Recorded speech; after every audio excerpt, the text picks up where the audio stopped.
বাংলাদেশকে ৫০ লাখ ইউরো অনুদান দিচ্ছে ইউরোপীয় ইউনিয়ন ইইউ। বাংলাদেশি মুদ্রায় এ অর্থের পরিমাণ ৬৯ কোটি টাকা। ইইউ এর দেয়া এই অর্থে নিরাপদ অভিবাসন পরিষেবা সরবরাহ ব্যবস্থা শক্তিশালী করা এবং ঝুঁকিপূর্ণ প্রত্যাবর্তনকারীদের সহায়তার জন্য ব্যয় করা হবে।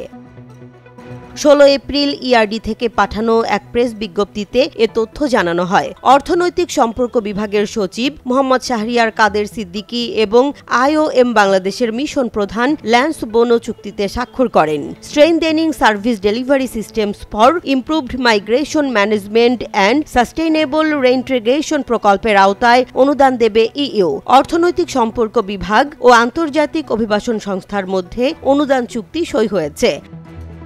চুক্তিটি ইউরোপীয় ইউনিয়নের তহবিল সহায়তায় আন্তর্জাতিক অভিবাসন সংস্থার ৪ বছর মেয়াদী প্রকল্প বাস্তবায়নে অবদান রাখবে। প্রকল্পটি প্রবাসী কল্যাণ ও বৈদেশিক কর্মসংস্থান মন্ত্রণালয় এবং পররাষ্ট্র মন্ত্রণালয়ের অভিবাসন ও পুনঃ একত্রীকরণ সম্পর্কিত উদ্যোগগুলোকে শক্তিশালী করবে।